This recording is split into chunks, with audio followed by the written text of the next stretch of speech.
नमस्कार दोस्तों, सुबह सुबह की सबसे पहली बड़ी खबर में आपको बताएंगे कि बुलेट से घाव और बैंडेड से इलाज। निर्मला ताई के बजट पर नाराज हुए राहुल गांधी, बोले सरकार सोच से ही दिवालिया है। जी दोस्तों, यहां पर बजट को लेकर के राहुल गांधी ने घेर लिया है भाजपा सरकार को। इसी प्रकार दूसरी बड़ी खबर में आपको बताएंगे कि पीएम मोदी और केजरीवाल में कोई अंतर नहीं है। दिल्ली चुनाव में प्रियंका गांधी का डबल अटैक और यहां पर भाजपा और आम आदमी पार्टी दोनों को घेरा। इसी प्रकार तीसरी बड़ी खबर में आपको बताएंगे कि सब कुछ गुजरात को मिला, बिहार को ठेंगा। बजट को तेजस्वी ने बताया जुमलेबाजी और कहा विधानसभा चुनाव में जनता ना फंसे। जी हां दोस्तों, इसी प्रकार चौथी बड़ी खबर में आपको बताएंगे कि महाकुंभ भगदड़ में मरने वालों की सही संख्या बताए भाजपा सरकार। बजट के बहाने अखिलेश का सरकार पर निशाना।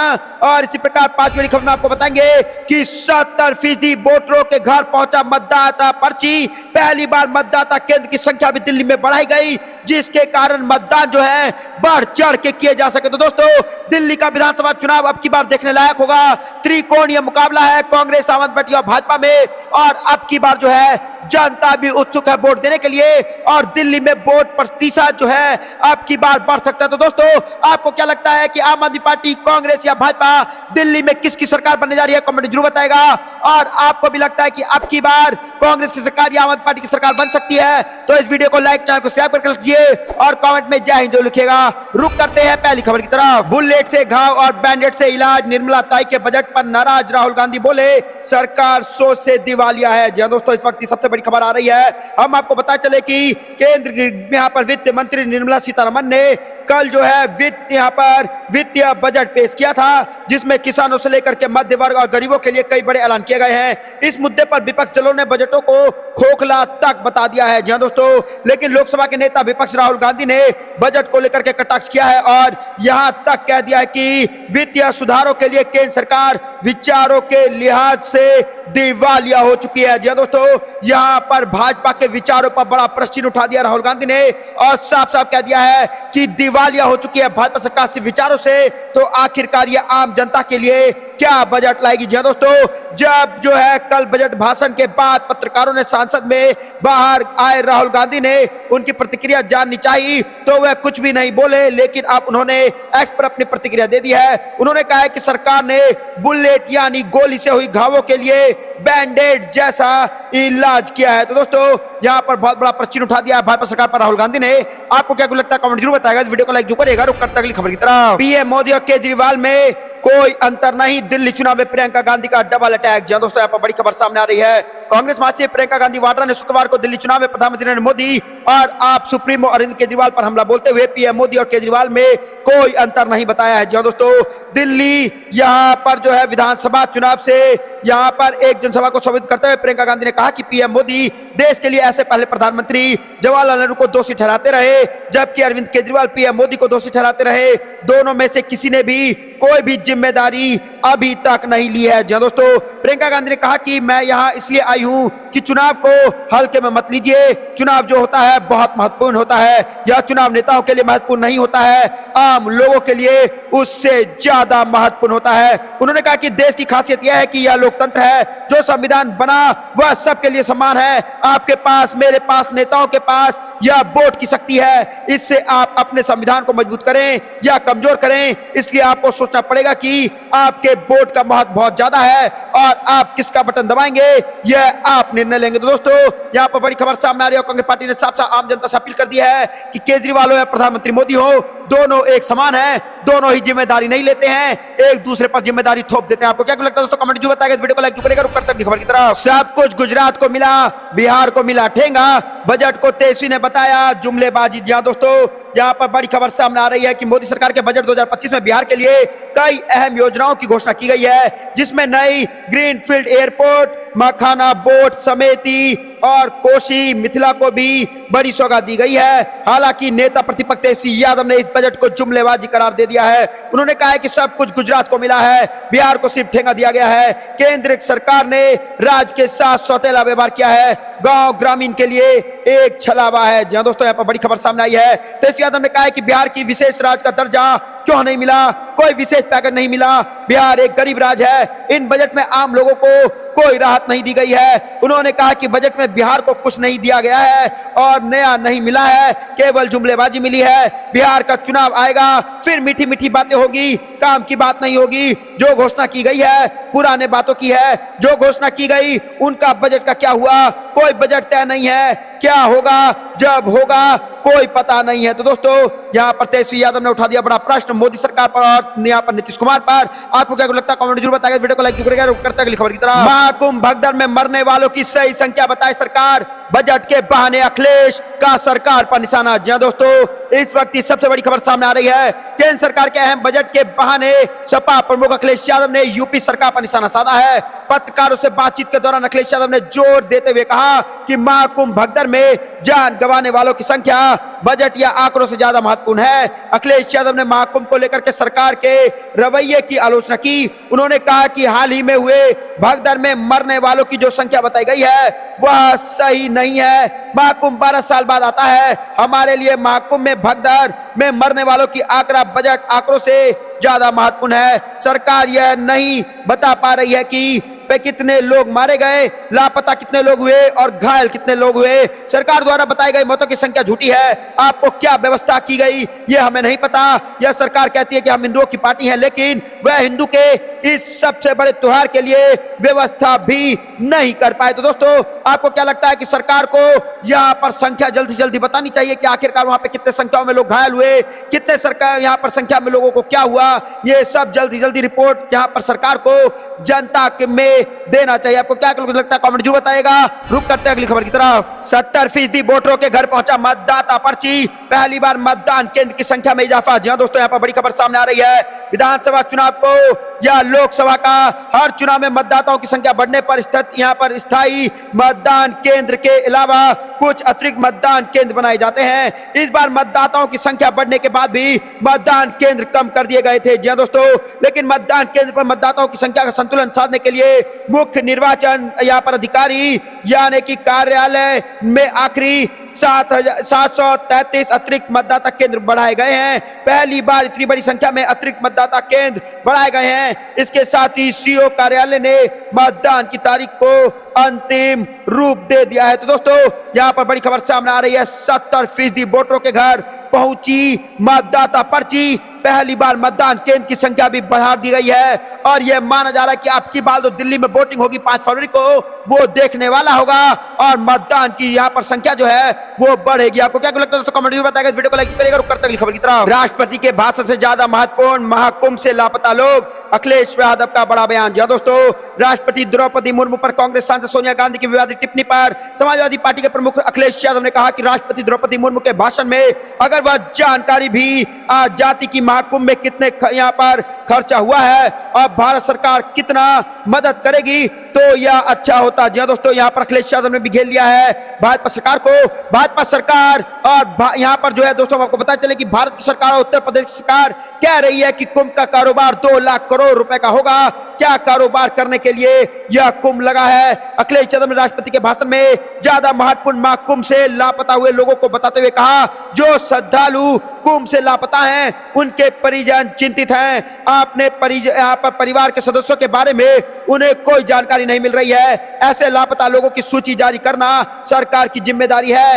एक नंबर होना चाहिए जहां लोगों को उनके लापता परिजनों की जानकारी मिलती रहे। परिजन अपडेट रहते तो उन्हें संदेह नहीं होता, लेकिन मैं देख रहा हूं कि कभी भी लोग सड़क पर फंसे हुए हैं तो एक व्यवस्था के लिए कौन जिम्मेदार है। मैं लोकसभा से सेंट्रल हॉल में भी गया था और यह वहां महाकुंभ के बारे में ज्ञापन चल रहा था। इसका मतलब है कि सुरक्षा सुनिश्चित करने की जिम्मेदारी भारत सरकार की थी। जो लोग जिस श्रद्धा से कुंभ में आ रहे हैं वह श्रद्धा भी उनकी पूरी होनी चाहिए। तो दोस्तों यहाँ पर बुरी तरीके से घेर लिया अखिलेश यादव ने भाजपा सरकार को। आपको क्या लगता है कमेंट जरूर बताइएगा। वीडियो को लाइक करिएगा। रुक करते अगली खबर की तरफ। कांग्रेस ने हमेशा राष्ट्रपति के पद की मर्यादा का किया है आदर। हमारे नेता कभी नहीं कर से अपमान। जी हाँ दोस्तों, यहाँ पर बड़ी खबर सामने आ रही है। सांसद के दोनों सदनों में राष्ट्रपति द्रौपदी मुर्मू के भाषण के बाद कांग्रेस सांसद यहाँ पर सोनिया गांधी ने मीडिया के सामने राष्ट्रपति द्रौपदी मुर्मू को पुअर लेडी यानी बेचारी महिला बताया है। जी हाँ दोस्तों, इसके बाद भारतीय जनता पार्टी ने सोनिया गांधी की टिप्पणी पर कांग्रेस पर निशाना साधा है।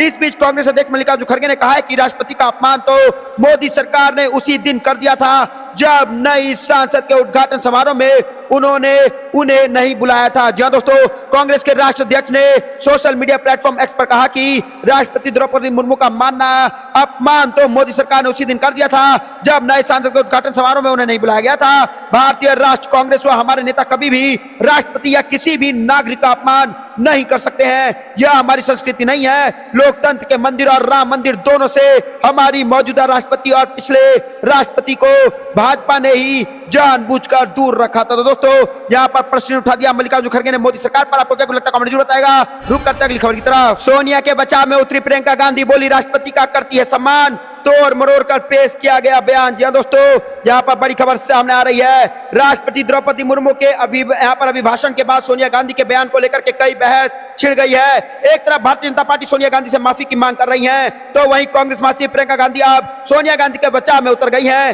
प्रियंका गांधी ने भाजपा के हमले पर पलटवार करते हुए कहा है कि उनकी मां राष्ट्रपति का बहुत सम्मान करती हैं, उनकी बातों को तोड़ मरोड़ कर पेश किया गया है। प्रियंका गांधी ने यह भी कहा कि सोनिया गांधी की टिप्पणी को लेकर के माफी की मांग यहाँ पर करने वाले भाजपा को पहले देश को डुबाने के लिए माफी मांगनी चाहिए। जी दोस्तों, यहां पर बड़ी खबर सामने आ गई है और सोनिया गांधी के बचाव में उतर चुकी है प्रियंका गांधी और उन्होंने साफ साफ कह दिया है कि किसी ने किसी का अपमान नहीं किया है। यह भाजपा जानबूझकर मुद्दा बना रही है और अगर ऐसा ही है तो भाजपा को सबसे पहले माफी मांगनी चाहिए, क्योंकि इन्होंने जो है ना देश को डुबाने का काम किया है और देश को डुबाने के लिए भाजपा को जल्द से जल्द माफी मांगनी चाहिए।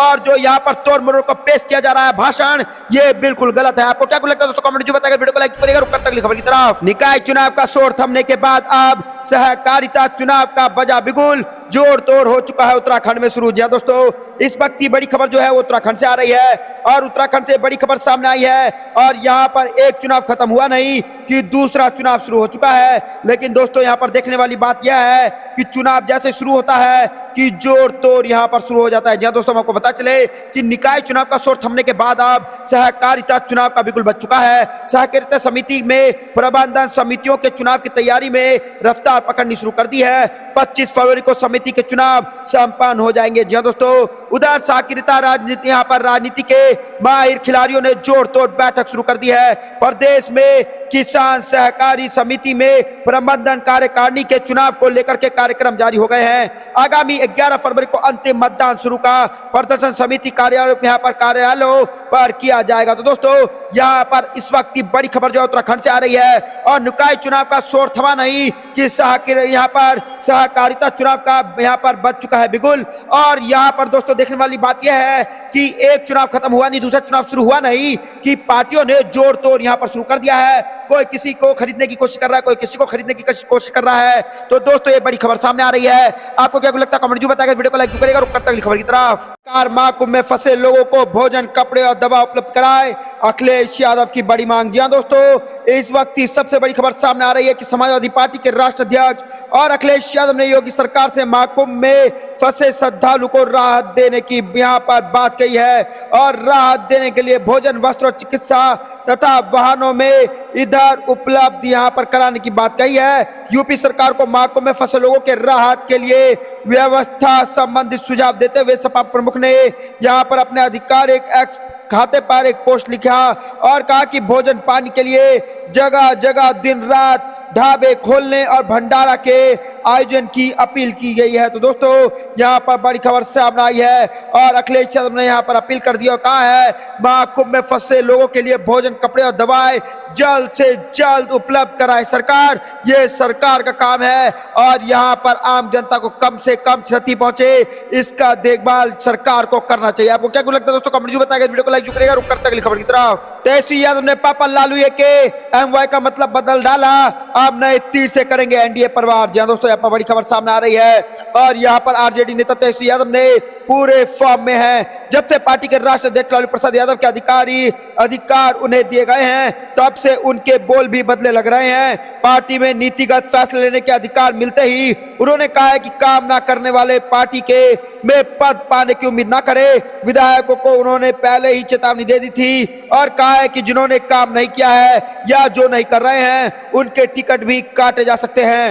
अब उन्होंने आरजेडी को मुस्लिम यादव यानी कि एमवाई की समीकरण वाली पार्टी का नया इन्वेक्शन यहाँ पर बनाया है। दोस्तों, यहाँ पर बड़ी खबर सामने आ रही है और यहाँ पर जो है लालू यादव ने आने वाले समय में यहाँ पर मुस्लिम और यादव जातियों का समीकरण बनाया था। लालू की दूरगामी सोच ने ये थी कि दोनों जातियों के कॉम्बिनेशन से 30-20% वोट का एक मुश्त यहाँ पर बंदोबस्त हो जाएगा।